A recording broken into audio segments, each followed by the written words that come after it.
On Live Your Best Life Unscripted, we explore ideas and individuals that inspire better living. And today's guest is a true game changer in the skincare industry. Joining us today's episode is Dr. Shivangi Rana, a leading dermatologist, a trusted digital voice, and someone who is helping thousands to cut through the noise in the world of skincare.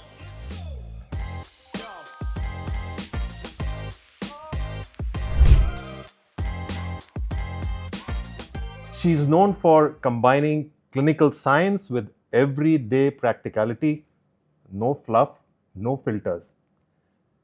In this episode, we unpack what really works, how to build a routine you will stick to, why ingredients awareness matters, and how skincare is actually a true form of self care. Let's get into it with Dr. Shivangi Rana. Dr. Shivangi, it's a pleasure to have you here. Thank you so much for having me. While we were talking during lunch, you mentioned that you're coming from Chennai. So, what were you doing in Chennai? So there was actually a event wherein we had to do a beach cleanup. Wow. So yeah, it was like a little bit of skincare, a little bit of environmental friendly activities. You know, just good skin with a side of saving the planet. That's Precisely. nice. That's nice. So, how does skincare fit in into beach cleanup? So that is actually a really good question. What happens is that a lot of products that we are buying are not recyclable. The packaging kind of just becomes a dump which we throw, and that plastic stays in the environment and specifically in the ocean for a very long time. So it's really important, and I feel that it's high time that brands kind of incorporate sustainability as a really important measure, because that helps us go a long way. With that note, I think I'm going to love this session with you, this conversation with you. You know, Dr. Shivangi, so many people look upon you as, about skincare, okay? And you put it in a very different way, whether it be scientific or personal. Now, let's go back, a few years back, okay? And let's try and understand, was this something you wanted to do to help people beautify themselves about the skin? Yes, there's a really long story behind me becoming a doormat. So as a child, when I was like really young, I was like 7, 8 years old, I had atopic dermatitis. This is a condition not a lot of people are aware of, but it's a genetic condition, very common. So my mother had it, she gave me and my brother the same condition. Now, atopic dermatitis is basically different because some people it comes in skin. Some people can have frequent upper respiratory tract infections, pneumonia. My brother got the lung version of it, I got the skin version of it. And when I was younger, I used to not be able to tolerate. So I'm born and brought up in Delhi, really cold. And I would not be able to tolerate the woolen, the wool basically. It caused irritation. It would be really itchy, and I would tell my mother that something is wrong, I cannot tolerate this.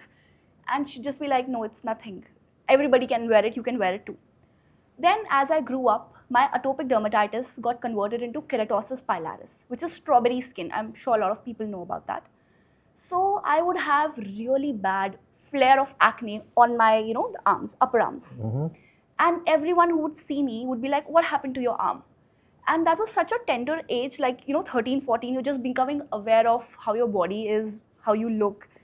And that constant pointing would make sure that I am at a dermat's clinic at least once a week. Oh. So then I thought that, okay, if I have to sit here all the time, I might as well become a dermat.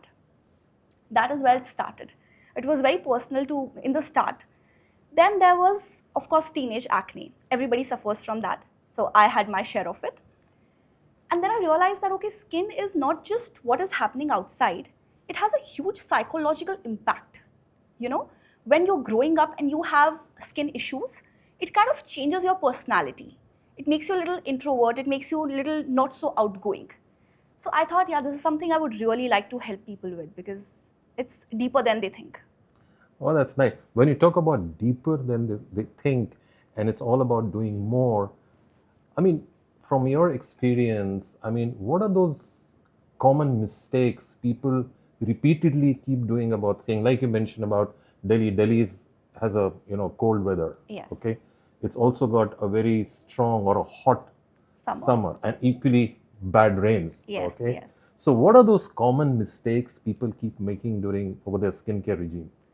So the one thing I have seen in my patients is that people think that what is their skincare routine today is going to be throughout the year, which is really not how it works, especially in places where weather changes every 2 months.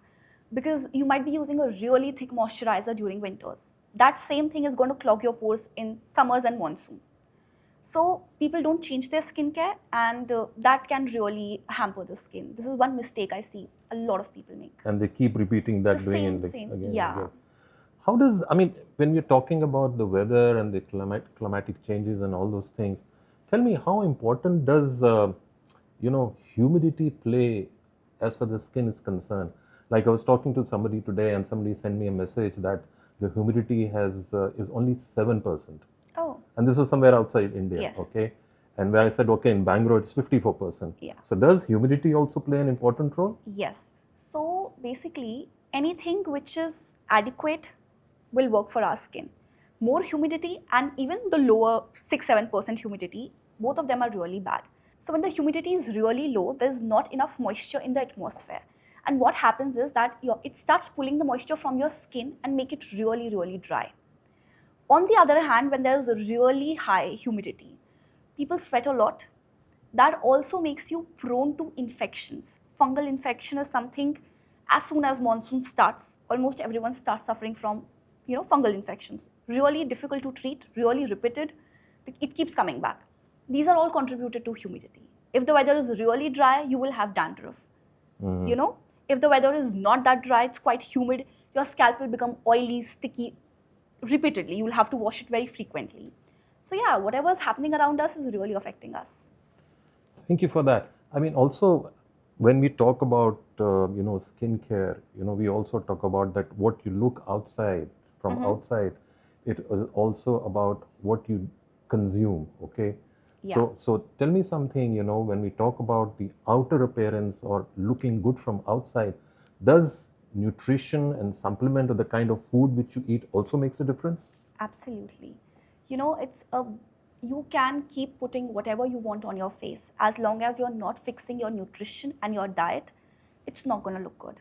Like, you will still see those loopholes, peeking through your skin.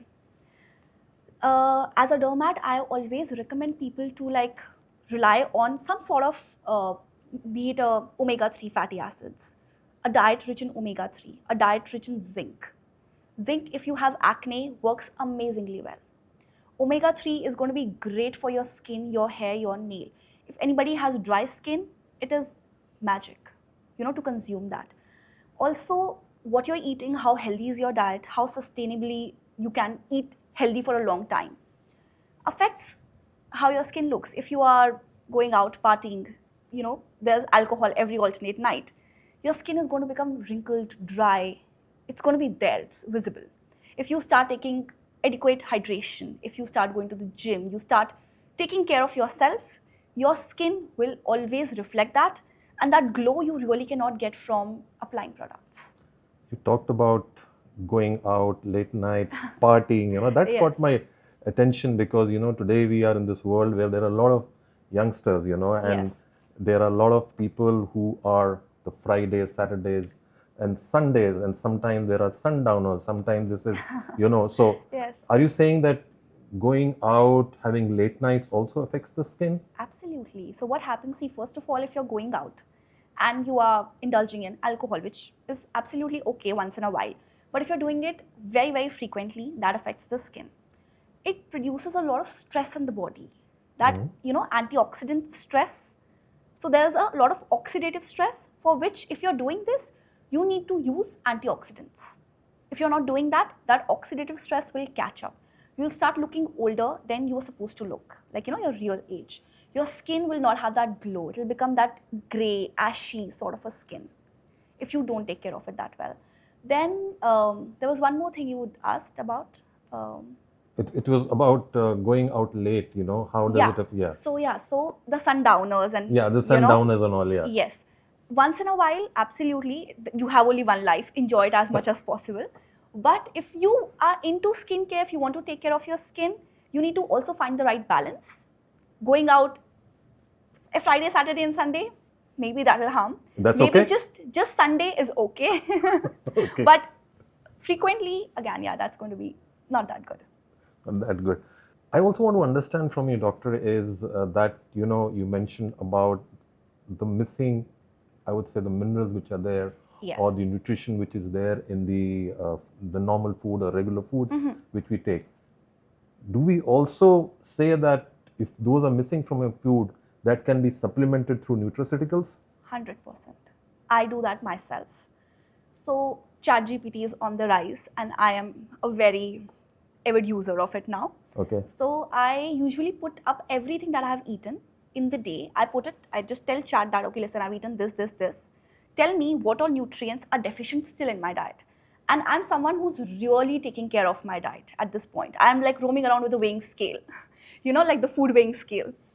So I still realize that even after eating all my greens, even after having a really healthy diet, most of my nutrients were deficient. Yes. And I was shocked to see that, okay, even after putting so much effort, it's still saying your iron is slightly low. Your zinc was moderately almost there. Protein was okay. You took special attention to protein, so it was there. So then I realized that if if even after putting so much effort, it's difficult to meet the nutritional requirements. 100% I would advise that go towards this. Just taking the nutrients one way or the other is going to be overall helpful rather than not having them and being deficient in them, because even that has 1,000 other things it brings, health problems. That was good to hear that. And you mentioned about ChatGPT. That means let me hear from an expert, Yeah. and for our viewers also who are watching, how does ChatGPT, help you in identifying your missing needs of nutrients which are required? I mean, the viewers will be excited to hear that, and that too from an expert. Yeah. So, see, sometimes we read the labels behind the products we are eating. They mention, okay, there's this much that, But if you're cooking, say, 2 chapatis, or if you're taking, say, 100 gram of rice, you really don't know how much magnesium, how much zinc, how much iron you're getting from there. So there, ChatGPT plays the role wherein I tell him, like the chat, exactly how much I've eaten, how much of broccoli was there, how much of, I'm a little on the other side of the spectrum here. But I'm doing it actively right now to just understand that even after having a healthy diet, you can be deficient in nutrients. So I would recommend everyone to just do it. It's free of cost. Just go, put whatever you've eaten in a day, see what all you're still deficient in, and it'll really shock you that, okay, there's so much still deficient. Like, my diet is not meeting the requirements. Okay, perfect. Okay, it's time to get honest and let's be practical. We all want glowing skin, Yes. Okay. And what does a good, I don't want to use this word, but, a no-nonsense routine, Yeah. You would like everyone to follow for a glowing skin? Okay. See, what happens currently, people are like, products are overmarketed. People have a FOMO. They're like, oh my God, this person is using this product. That is why their skin is glowing. So I also want to use that product. They don't understand that their skin type and their skin needs are very different from XYZ person's skin type and skin needs. So when we talk about no nonsense, it's really important that you understand that you have a specific skin type, firstly. You have specific skin concerns. What is working for some person may not work for this person because that was not this person's concern to begin with. They have hyperpigmentation, they have dry skin. I'm using products because I think that, okay, now this person's got glowing skin, so I'll use the same product. But if I don't have dry skin, it's not going to give the same result. So if you want to cut out the fluff, the nonsense, it's really important to understand that, okay, my skin needs this, this, this to get better. So I will focus on only these 3 things, have it really personalized to myself, and then I will see good results. Awesome. Tell me, is there a different skin routine one must follow in the morning, or a different skin routine in the night or in the afternoon? I mean, what would your advice be on that? Yeah. So when you start with skincare, there's a very basic cleanser, toner, serum, and moisturizer. We call it CTSM. Okay. So this is very simple. I feel everyone should follow this. Now, the cleanser, toner, serum, and moisturizer may differ according to their skin type, but overall skeleton stays the same. If you do that in the morning, you do that in the evening. In the morning, add sunscreen with that. Really important. All of us need it. Because all the efforts that you're putting in to make your skin better, if you're not using sunscreen, it's like, there's a very important thing I want to say. A lot of people use actives. They are using, say, kojic acid, niacinamide, retinol, whatever's trending, they start using it. And they do not apply sunscreen. So now what happens is, suppose your skin was at a 7. You thought, I'll use actives and I'll bring it to a 9. What is an active, if I may ask you so? It's an active ingredient, like something that is going to actively change, your skin issues. Okay. So a cleanser is not an active ingredient. It's a part of the routine. This is a specifically added ingredient for whatever concern you have. So say they thought that, okay, it's at 7. I will use these strong products and I will make it to 9. But they don't apply sunscreen. From 7, they go to a 5. So putting in the money, putting in the effort actually became counterproductive. Okay. Which people don't realize. So that's why I say sunscreen is very important. Have a basic routine. Wash your face twice a day. Twice a day? Yes. I would recommend twice a day. Unless you have really sensitive and dry skin, then for the morning wash, you can just use water. Otherwise, using a face wash in the morning and in the evening before sleeping is really important. So that is one thing. Go in with a serum. For whatever concern you have, choose the serum and use that. Go in with your moisturizer. In the morning, go in with a sunscreen. In the evening, after a certain age, you can start using retinols. Or what are those retinols? So this is I'm sorry, I'm going to be asking. Absolutely. Because I'm sitting in an expert, even I want to learn. Yes. Okay. So these are anti-age. See, after a certain point, you start aging. Aging is a part of our organs will age, our skin will age, our hair will gray. Everything will start aging. So I'm not saying it's like everyone should do it. To each their own. Like if you want that anti-aging routine, you can start including products that have anti-aging, abilities to them. Like they can help you age more gracefully. Retinol is one such ingredient. So after say 25, 26, 27, you see early signs of aging. That time you can start including retinol in your evening routine. Oh, that's nice. There's been a real shift in people's thinking about skincare, Yeah. They are moving towards plant-based or natural-based, and they want to avoid those harsh chemicals being used, on the skin. So let me ask you, what benefit does, the natural ingredients offer, when it comes to a well-rounded skincare regime or a routine? So see, sometimes what happens, how I mentioned retinol. Some people, retinol doesn't sit well with them. It can cause irritation, it can cause purging, it can cause redness. So for these people, we advise them to go like a little more gentler route, take the gentle route, wherein the ingredient can be bakuchiol. What can be? Bakuchiol. Is that something to do with Ayurveda? Yes, that has something to do with Ayurveda.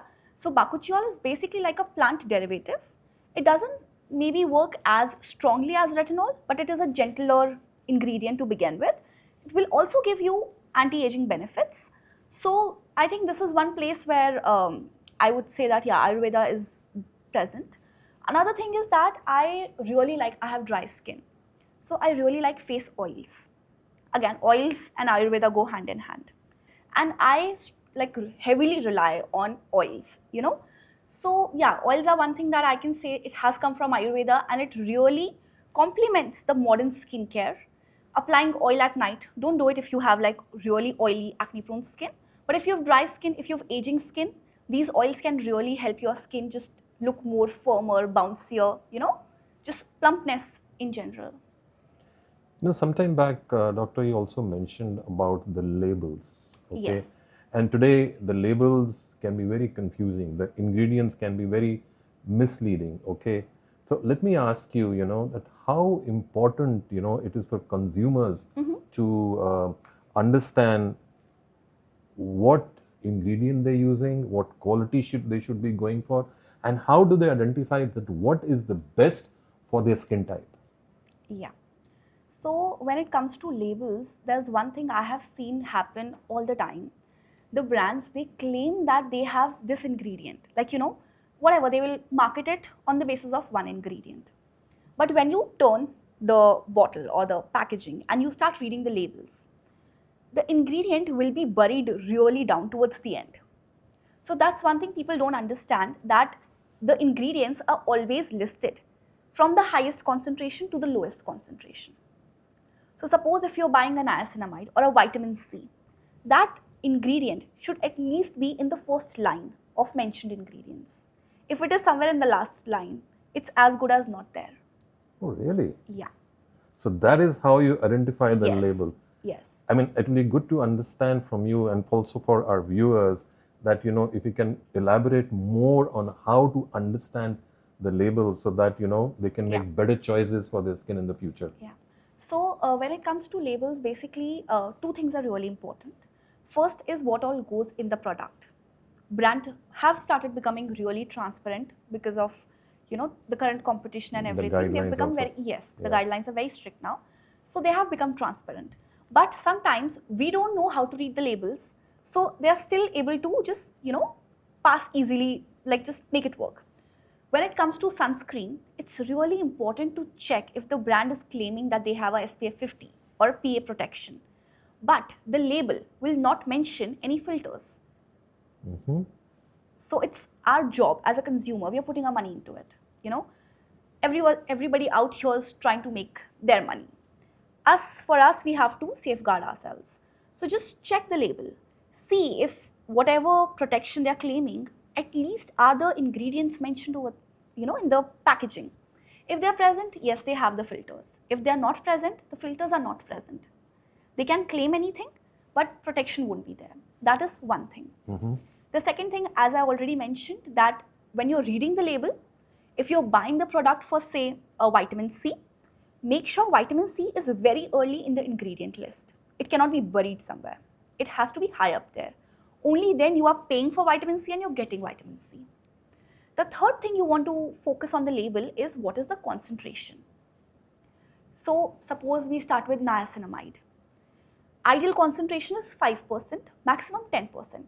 If someone's claiming they have 1% niacinamide, again, even if it's really high up there, but it's only 1%, so it's as good as not there. Yeah, yeah. So let me ask you again, Yeah. and I'm inquisitive. Like I said, I'm not a expert. What is niacinamide? Cinamide? Okay, so niacinamide is basically a molecule that has a lot of actions. Few being it will help control oil production. So it's basically a scientifically, produced molecule. It will help people who have oily acne-prone skin. Oh, So it okay. helps to reduce the oil. It will help kind of shrink the pores because the pores look bigger when you have more oil on the skin. It works great as a, people who have oily acne prone skin. So it kind of helps calm down the acne a little bit. So it has all the properties. And niacinamide currently is like the jack of all trades. Oh, okay. It does a lot of things. Okay.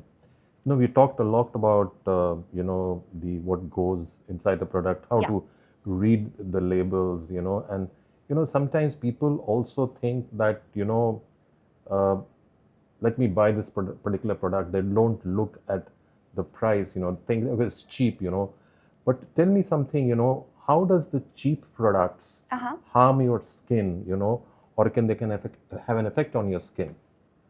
Or fake products, there are a lot of Yes. fake products also. Yeah. So what would your advice be beyond that? Okay. So when it comes to being cheap and when it comes to being effective, they really don't go hand in hand. Sometimes cheap products, I won't say cheap as in bad quality, but cheap as in comparatively well, like the price value is a comparatively lesser in comparison to what the market value is. So sometimes they can show good results. I personally in spite of having all the resources, I would not want to spend a lot on, say, a face wash or a moisturizer. Because I know that a reasonably priced face wash and a face wash that's costing like a 5 or 6 thousand is going to pretty much do the same, wash your skin, you know? So there goes this thing. But when it comes to actives, the actives that we were talking about, vitamin C, retinol, the thing is that to formulate them, it requires a lot of resources. They have to be well formulated, they have to be well packaged, because sometimes if they're not packaged, they lose the effectiveness. So if some brand is selling this for like really cheap, they cannot be putting their money and then going in loss, you know. So maybe they've not put the effort. So I would say that when it comes to actives, when it comes to products that are really supposed to bring the change in your skin, go for not the cheap ones. Go for the products that are marketed at a certain value, because the cheap ones can really harm your skin. Now we've also talked about the fake products. Yeah. It is rampant these days because the cut they get is significant. You know, something that's selling for like 2,000 rupees, you make a counterfeit or a fake of it and just sell it for like, so what you've put in is maybe 100 rupee, but you have a margin of a really significant amount. So that is why it has become really, rampant these days. And the problem is that the poor consumer doesn't know how to differentiate a real versus a fake skincare product. Very difficult, you know. So I would say that just make sure you're buying it from reliable sources. You're buying it from reliable platforms that kind of gives you a little bit of reassurance that, okay, yeah, this is a real product. Because when it comes to fake products, the people who are making them are not formulators. They're literally making anything. Once you apply that on your skin, you will have a disrupted skin barrier. By that, I mean your skin will become red. You will have sudden flare-up of acne. The products that were otherwise working well for you will now stop working or start burning your skin. You know, so it's not just that, okay, it's just beauty. When we talk about counterfeit products, it also comes to health now. Sometimes they have heavy metals in them. So heavy metals, when I say, they may have arsenic, they may have mercury, you know, they may have lead. That gets deposited in the skin. And then over the course of time, it will give you side effects. So it's a very health-focused approach to your skin will become good or bad is a secondary thing. Your health will deteriorate. Your skin health will deteriorate. Yeah. So that is why it's very important to make sure that you're buying from the reliable sources. Tell me something when you're talking about the retinols or the actives and all, okay, these kind of, I would say, properties or qualities are also there in the age-old science of, Ayurveda. Yeah, so when I spoke about niacinamide, I said it has some calming properties. Of course, we have turmeric, which has anti-inflammatory and calming properties, you know. So the two sciences are running parallel to each other. They can always like draw in from each other. So that is there. We have aloe vera. If you're talking about Ayurveda, plant-based, aloe vera is the only plant that comes to the mind for the first. So there is aloe vera, and aloe vera has good calming, soothing, cooling, properties, which if you have a disrupted skin barrier, you can always count on products that have aloe vera in them.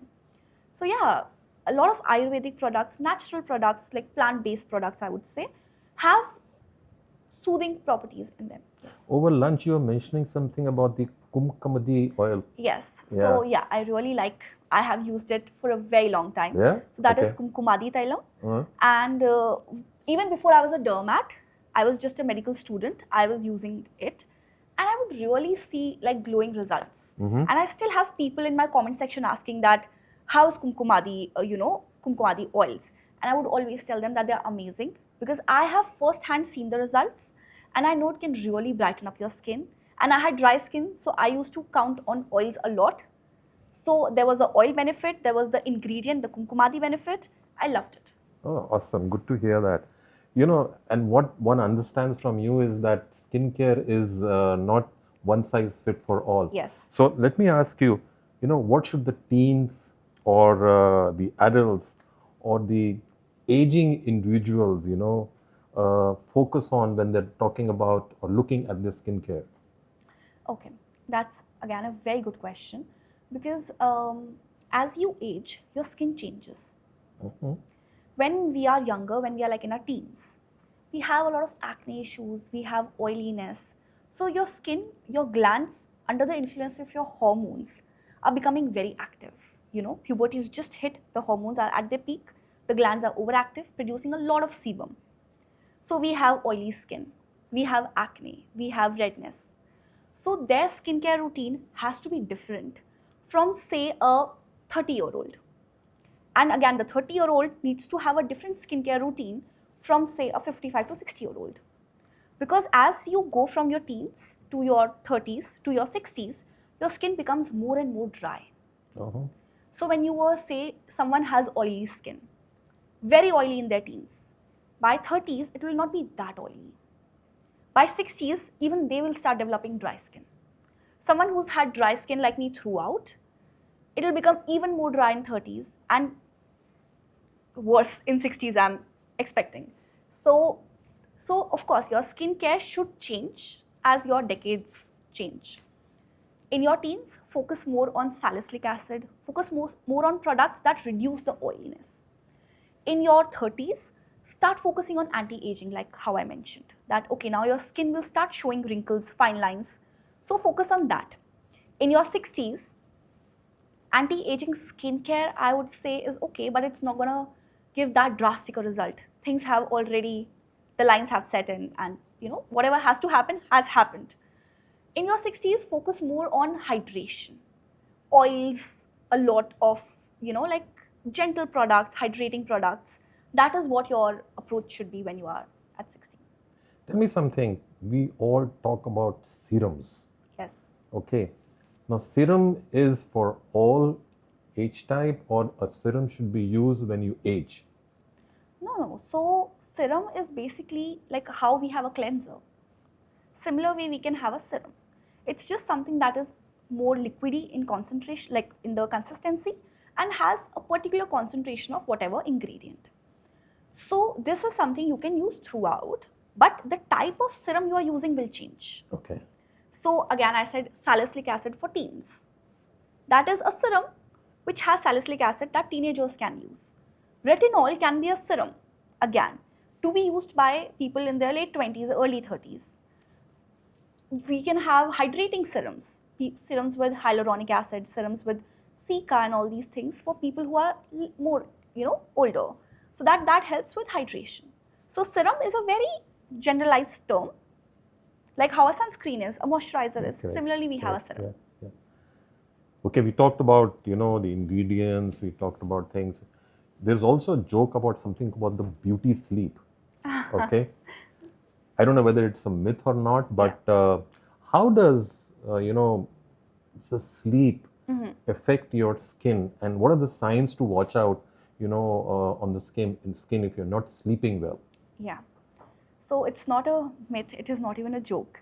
Okay. I personally feel that myself, if I don't sleep well, I'm not a morning person. I cannot get up in the morning. If I'm made to get up in the morning 3 consecutive days, my skin will be even more dry.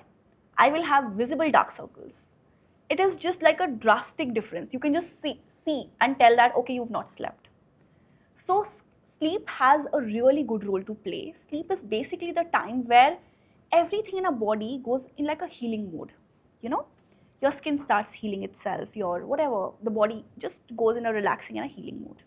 When you don't give it that stress that comes because of lack of sleep is visible everywhere.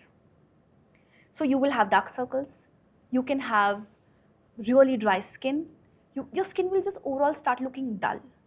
And let's not talk about the irritation lack of sleep causes, and you're just not a likable person then. So yeah, your skin and your mental health, they're both really, like helped. They go hand in hand. Yes, with good sleep. So you're saying sleep Yeah. enhances your skin. Yes, 100%. So if you have a good sleep, it will enhance your skin, and you will feel better, you will look good. So I want to add one thing. That is why we have like a different AM and PM skincare routine. Oh, sorry? AM is like the morning routine. Correct. and PM is like the evening PM, routine. okay. So they are supposed to be different, and I'll tell you why. In the morning, our skin is in a protective mode. We have pollution, we have sun, we have oxidative stress. So mornings are to just shield it and let these things not affect you that much. But in the evening is when I also tell my patients that, okay, this is the time wherein we start repairing the damage that has already happened and that may have happened that particular day. So in the evening routine, we will tell them, okay, start using whatever anti-pigmentary serums or your retinols, which are anti-aging serums, because that is when your skin is most receptive to them. And that is when your skin is bringing about the difference that you want to see. Your morning, the skincare is not really helping you that much. It's just protecting you. Okay. So ladies and gentlemen, you heard from an expert here that if you sleep well, you can enhance your skin and your skin will look good. So doctor, there is another, myth or a magic word called the usage of magic creams. Okay. Or there are some routines, which sound too good to be true. So, let me ask an expert here, a doctor here, what's that one skincare myth you would want, our viewers or the people stop believing about, The first thing is that they should stop believing that their skin can change overnight. They think, usually what happens, that's a human tendency to not act till the last minute. And then the last minute they want everything changed suddenly. Doesn't happen. Skincare is like a lifestyle. Like how we go to the gym, you're supposed to keep your body in shape by going to the gym for a very long time. So there's one myth wherein I'll use this for like 2 weeks and my skin will change. That doesn't happen. The next myth is that people believe that oily skin people don't need a moisturizer. Because they are like, my skin is already so oily, why do you want to put more, moisturizer on that? But they don't realize that oily skin is producing more oil because you're not giving it the hydration it needs. If you start hydrating, the glands will calm down and not produce as much oil. So they think that, okay, I'm not applying a moisturizer, my skin is going to become less oily, but it in turn becomes more oily. So that is one myth that I have seen a lot of people, believe. When we talk about magic creams, I really want to talk about that here because I have so many patients who have fallen for these magic creams. And there's like a lot of these creams, they either have a hydroquinone in them or a steroid in them. Both of these are really harmful ingredients. When I say really harmful, I want to emphasize that your skin may never go back to being normal again. They can applying these things for like say a month or 2 or 3 under the guidance of a dermat is one thing. Becoming completely dependent on them will really ruin your skin. And I've had patients come in the OPD and tell me that I'm applying this for the last 18 years. Oh. And I'm like, okay, what is it? And I see that they've been applying a steroid for 18 years on the skin. Yes. And then I'm just like, how can I help you now? Because the damage is 18 years long. What kind of damage does it do? So steroid basically firstly makes your skin really sun sensitive. Oh, okay. So when you start going out, I'll tell you why is steroid misused in the first place. Initially, it gives a lightening effect on the skin. Your skin becomes visibly lighter. So people feel that, oh, this is the magic cream that can make me go 3 shades or 4 shades lighter and I need it. They start using it. The thing is that once they become 4 shades lighter, they can't stop using it because they become dependent on it. Now the dependence is not beauty. The minute you stop using a steroid, that day your skin will burn. It will be extremely irritated red. If you go out in the sun, you cannot tolerate sun. And also they start developing more hair on the face. So hair on the face, really fine hair, but just everywhere. Yeah. And then you were trying to get like 3 or 4 shades lighter skin, you end up getting 5, 6, 7 shades darker skin in the long run. And they still can't stop using it because they cannot stand the irritation it causes when they're not using the cream. Now for their skin to just be normal, like the new normal, the bad normal, they have to use that cream. So they become, it's like an alcohol addiction. Addiction, yeah. Yes, it's like that. They just can't let it go until they come to a dermat, and we have to have like a proper routine for them. And then also, I would say it takes years to get back to normal. You see, this conversation is getting very interesting. There's another thing, which people talk about. There's a lot of usage of lasers today on the skin. Yeah. How does the lasers affect the skin? Okay. Laser, I would say, is like a boon for modern medicine. Like currently, for the skin specifically, I want to talk about, because we have a lot of different lasers. There is one sort of laser which is basically going to burn the top layer of your skin, and burn like in the good way. So that is a fractional CO2 laser, wherein we can just, suppose you have hyperpigmentation and it's a couple of layers thick. So what we can do is we can burn it and just remove those layers easily, so that the skin gets, like better quicker. Sometimes the ingredients, they don't penetrate that deep. So lasers come into play. We have hair reduction lasers currently. Again, a boon. I mean, I have gotten it done for myself, and I cannot imagine getting monthly hair removal sessions, because it was really taxing when I was younger. Changed my life. I don't have to worry about it. So again, amazing laser for hair reductions. Then we have lasers that will help with pigmentation. So I'm not just talking about sun-induced pigmentation. Sometimes we have patients with pigmentary disorders. It's not something that sun has caused. It's their genetics that have given them, like, suppose a gray color pigmentation on the whole face, on the back, on the front of the chest. For them, we do these pigmentary lasers. It kind of breaks down the pigment. So it breaks the melanin or whatever pigment that has deposited.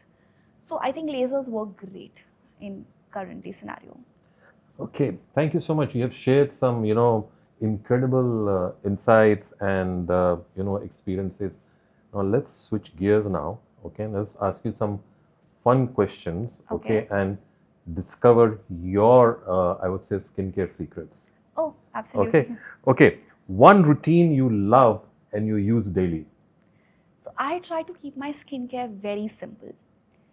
In spite of the fact that I'm getting 1,000 products delivered to my house on a daily basis, because that's my job and I have to test them out. Personally, I try to limit my routine to 3 to 4 ingredients. That's it. I cleanse my face twice daily. I've never walked out without a sunscreen in a really long time. And when I say sunscreen, I also want to say that I've been really for protective clothing and umbrellas, because I know that sunscreen is not protecting you as much as we want to believe that it is. Tanning is still happening, pigmentation is still happening. So I rely on protective sun gears a lot. And in the night, I use my normal moisturizers. I have dry skin, so I heavily rely on moisturization. I think that brings some glow and some bounciness to my skin. Along with the serum or just the moisturizer? No, I use serums. I alternate them. I have a cycle of serums to be used. Okay. But daily, I would use only one. Okay. Not like 5 serums. Okay. Most overhyped skincare trend? So like how we were just discussing, daily I use one serum. Okay. People believe in using a lot of serums in one go. Okay. So what they do, they will basically use 4 or 5 actives in one go. And this is a trend. I'm seeing it on Instagram every now and then. They start doing their nighttime skincare routine. They keep doing it. There's one product, and then second, and then third, and then fourth, and then fifth, and then sixth. And I'm just like, how are you doing this? Okay. Because it will, and sometimes some people have more resilient skin. You don't know who's watching it. They would think that, okay, yeah, I need to like use 5 different serums or 5 layers of this. Only then my skin will become better. But that really makes me, it bothers me, because it kind of really hampers, like, disrupts the skin barrier. Your go-to skin food? I really like avocados. Oh, I love them too. I love them, and they have all the good omegas and fatty acids, everything. Like, I really feel that it is like a wholesome food to have, really filling, helps me control my cravings, gives me all the good oxidants and good fats for my skin. What is that one avocado dish you love the most? I love avocado on toast. Same. Avocado on toast. I put some cheese. I put, the base will be like a basil paste. And then I will put avocado. Pesto. Pesto. Yeah. Okay. Avocado, cheese with a little bit of garnishing, and that's it. Awesome. Okay. One skincare crime that makes you cringe. I have talked about steroids. I think it's a crime. I think government should come up with better regulations to stop that from happening, because people are not aware of how they're damaging their skin. It really needs some addressing done there. Fantastic. It's been a beautiful conversation with you, and let's end on something beautiful, which is confidence. What would you say to someone who's struggling to accept their skin? Do you have any personal mantra or any advice you would like to give? Yes. So while I myself was suffering from teenage acne, I got mirrors removed from my room because I would just constantly stand in front of the mirror and keep crying. So I got the mirrors removed from my room, and my mother, once she came and she was like, I will love you irrespective of how you look. Nice. And that was really kind of comforting to know that whatever happens to my skin, the people around me are not going to change. They will still love me. That gave me some sort of confidence that, okay, this is one thing I can work on, but know your value, and it is not defined by how you look, by how your skin feels. Beautifully because said. they are very temporary things that can go up and come down and then go up again, But your self-worth, your confidence should stay completely not depending on the current condition of your skin, is what I feel. Thank you so much. That was beautifully said. When your parents tell you that no matter how you look, still you'll be loved. Yes. Dr. Shivangi, it was a pleasure talking to you, and so many insights, so much helpful. And I'm sure our viewers will be excited to hear from you. And it was all about self-care, science, feeling good, about your skin. Thanks for sharing all your knowledge, your experience. Thank you. Okay. And it was actually a real chat with you, a real talk with you. I enjoyed it. I hope you enjoyed being on this show. Absolutely. Okay. I think a lot of people, are going to walk away from the conversation today, about how to feel good, how to look good. And it's all about feeling good from inside out. Okay. True. And to everyone listening, remember, skincare isn't vanity. It's a form of self-respect. Whether you are starting out or trying to figure it all out, this episode was your reminder to pause, care, and glow from the inside out. This was Live Your Best Life Unscripted. If this episode resonated with you, don't forget to like, share, and subscribe. Until next time, stay radiant, stay bright, stay real, and keep living your best life.